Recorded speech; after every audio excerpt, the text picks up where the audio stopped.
a new era here at the San Diego International Airport as the first travelers will arrive into the new and improved Terminal 1 here tonight. The Padres are one win away from the playoffs, a victory tonight against Milwaukee, and they'll be headed to the postseason. A live report from Petco Park coming up. Years of decay, now a bold new plan. What's next for this abandoned shopping center? An update on a story we've been following for weeks regarding a pet cremation business that suddenly shut its doors and customers struggling to get remains back. We have an update on what crews are working on near the Del Mar Bluffs. Sea surface temperatures are trending towards a La Nina and a neutral pattern. We'll take a look at what that does for our winter forecast. CBS 8 News live at 6 starts right now. We start tonight with the day San Diego travelers have waited for a long time. The new Terminal 1 at the San Diego International Airport is just hours away from welcoming travelers. Thank you for joining us. I'm Carlo Cicchetto. And I'm Anna Laurel. The newly renovated terminal officially opens to travelers tomorrow, but the first flights roll in tonight. CBS 8's Steffi Roche joins us live from the airport. Steffi, what are passengers saying?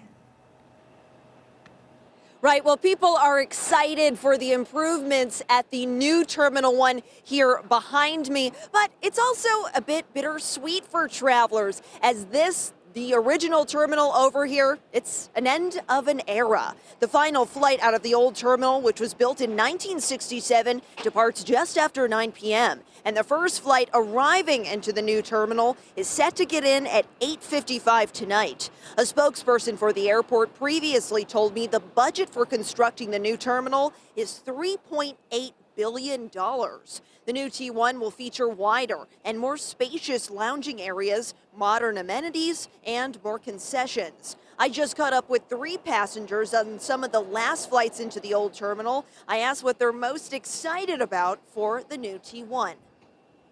I don't know, maybe it'll help with the traffic. No, I don't know. It just looks really clean. Hopefully it'll be really clean and easy to move around, I'm sure. It's always nice to have improvements and stuff in the city going on. So as Linda said about the traffic, you know, it'll help with the congestion. I'm excited for all the fun new food options and activities they have. The art, it looks really beautiful. And I know a lot of work's been going into it. It's been a while, so less traffic. And we'll stay out here tonight to watch the first flight into the new Terminal 1. We'll have more on that tonight at 10 and 11. For now, reporting live at the San Diego International Airport, I'm Steffi Roche, CBS 8. Thanks, Steffi. Now to a traffic update in the South Bay. An exit closure planned near the U.S.-Mexico border has been canceled. Yeah, the Camino de la Plaza off-ramp at San Isidro. It's the last southbound I-5 exit. Was set to close tonight until Wednesday for pipework. Well, Caltrans tells us they decided a full closure was not needed for the infrastructure work that will still be done this week. CBS 8's Alex Cheney will have more details tonight at 7.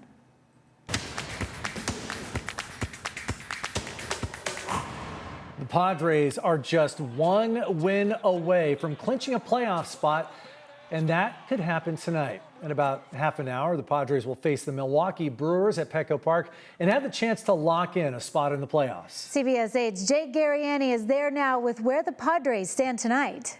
Well, just like that, the magic number is 1 for the San Diego Padres. The Friars have played 156 games this season. They are 1 victory away from clinching a berth to the postseason, which is a big deal in its own right. But when you think about the history of the San Diego Padres, this is a massive deal. Only one other time have the Friars gone to the postseason in consecutive seasons. You have to go back to 2005 and 2006, the only other time they accomplished that. Now, earlier today, we were in the clubhouse catching up with some of the players, and while we're all talking about clinching scenarios, just getting into the playoffs, Manny Machado has bigger things on his mind. Listen to this interaction he had with another reporter.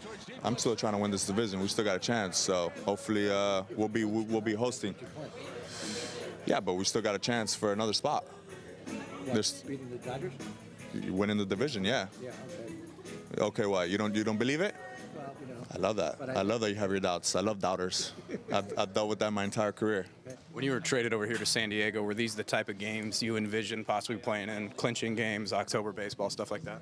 Yeah, no doubt. I mean, this is like the coolest part of the season, in my opinion. Obviously, you grind all the way through the whole year, and it can be monotonous with so many games. But, you know, you get to the end here, and there's, you know, the potential to play in some really, really cool games and meaningful games in October and do something special as a team. And it's like we're right there on the brink of it. So, in my mind, you know, I just want to get hot. I want to be feeling as good as possible going into, you know, playoff baseball. Oh, there's emotional room for this. You know, this is why, you know, from the day after last season, you know, we get ready for a day like today, and that's a lot of blood, sweat, tears go into it, and need to take care of business and make it happen. The most important part for us, yeah, we clinch, cool, but there's so much more at stake, you know. There's divisions, there's home field advantage, there's World Series, and that's all that we're thinking about. Well, I love the mindset of Manny Machado, right? Thinking about the division. The reality is a little bit harder. The Padres are 3 back of the Dodgers, really 4 when you consider the tiebreaker, and there are 6 games left. Now, if the Padres want to clinch that postseason berth tonight, it's not going to come easy. The best team in all of Major League Baseball, the Milwaukee Brewers, are in town. But San Diego does have the right guy on the mound to get it rolling in the right direction. That would be their ace all season long, Nick Pivetta. First pitch coming up here real shortly, 6:40 from Petco Park. Hopefully we end the night with a nice party and a postseason berth. Until then, I'm Jake Arriani. Go ahead, send it back to you. Thanks, Jake. Okay, for a few years now, we've been showing you this, a glaring eyesore in the middle of University City. Empty storefronts and boarded up windows, the Costa Verde Shopping Center has become the poster child for stalled redevelopment. CBS 8's Brian White is working for you to find out what's going on, and he's got some good news. Yeah, this used to be one of the busiest spots in University City, but for years now, it's been fenced off and falling apart. But now a new owner is looking to turn all this into something much more. The 14-acre Costa Verde site just cleared a key hurdle at the Planning Commission. Now it heads to City Council next month. The plan? Tear down the old strip mall here and build a vibrant new community. Sometimes it's an eyesore. I mean, it's not always the best thing to look at. It would be nice if it was a little more pleasant, a little more lively. The only action here in recent years was a military exercise. Loud booms and low-flying helicopters caught people living around here by surprise one night more than 2 years ago when the U.S. Army carried out combat training around the empty storefronts. Under previous owners, plans for bioscience labs and retail stalled out for years with no progress. But this year, new ownership is bringing forth new plans, calling for thousands of homes, ground floor shops, and restaurants spread across 13 different blocks, along with a pedestrian-friendly Main Street. It's kind of wasteful for the land, you know?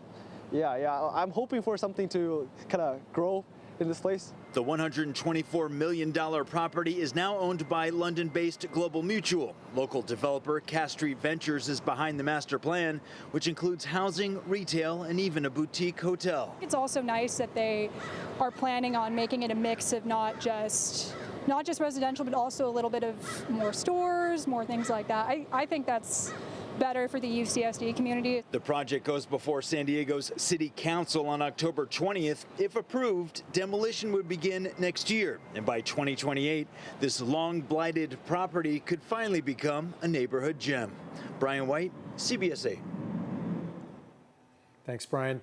Okay, a working for you follow-up tonight on a pet cremation business in San Marcos that closed its doors without any warning, leaving dozens of pet owners scrambling to get their animals' remains back.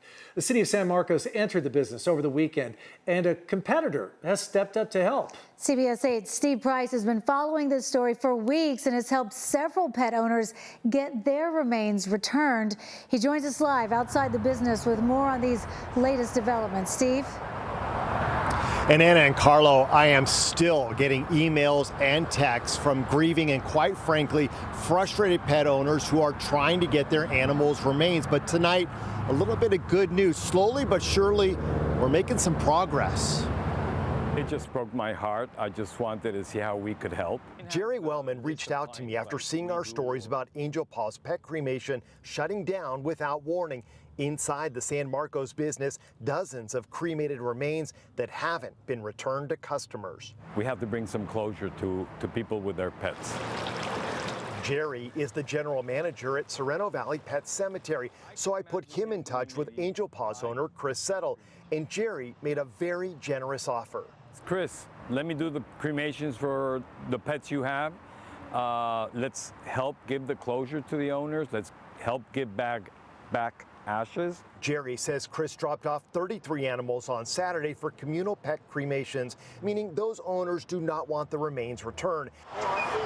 Hours later, our cameras were there as the city of San Marcos entered Angel Pa's to see the business for itself. We're told all animals were properly stored, but what about the returning of ashes from private cremations already completed? He died in my arms. Tony Faust brought Puppy to Angel Pa's in July. 5 weeks later, she came back to find the business closed. And when I spoke with her last Tuesday, she feared she'd never see Puppy again. But I was able to connect her with Chris, and on Friday, Tony got Puppy's remains. Cannot thank you, and Channel 8 enough for covering the story, because it just really helped a lot. Chris says he is still trying to return all remains by Friday, but won't confirm exactly where things stand. That said, Jerry is ready to help the moment he asks. Let's give closure to everybody, the pets, the owners, and the story, basically. By the way, I did ask Chris for an on-camera interview. He declined, but Carlo and Anna, he did tell me that he would contact me this weekend to give me an update, let me know if he was able to accomplish his goal of getting all remains back by the end of the day on Friday. We'll send it back to you in the studio. Dozens of people still waiting on that news, Steve. Thank you. And remember, we are always working for you. You can find more of our Working for You stories on our streaming channel, CBS 8+. Download on your TV and watch for free. Still ahead tonight at 6, a rare sight off San Diego's coast, a pod of orcas putting on a show. We'll show you the stunning video. Plus, a new health announcement from the president. Don't take Tylenol. There's no downside. Don't take it. President Trump links Tylenol use during pregnancy to autism, why some doctors warn that's misleading. And after the break, the cliffs of Del Mar are crumbling, but new work is underway to keep homes, beaches, and trains safe. We'll show you the progress so far and what's still ahead. Well, this morning we did have the equinox take place. So as a result, you're talking about the start of fall. That was at 11:19. And now as we go into our forecast, as we kick off fall, we're still talking about some of that muggy feeling from the summer. We'll go ahead and break all the details now, coming up.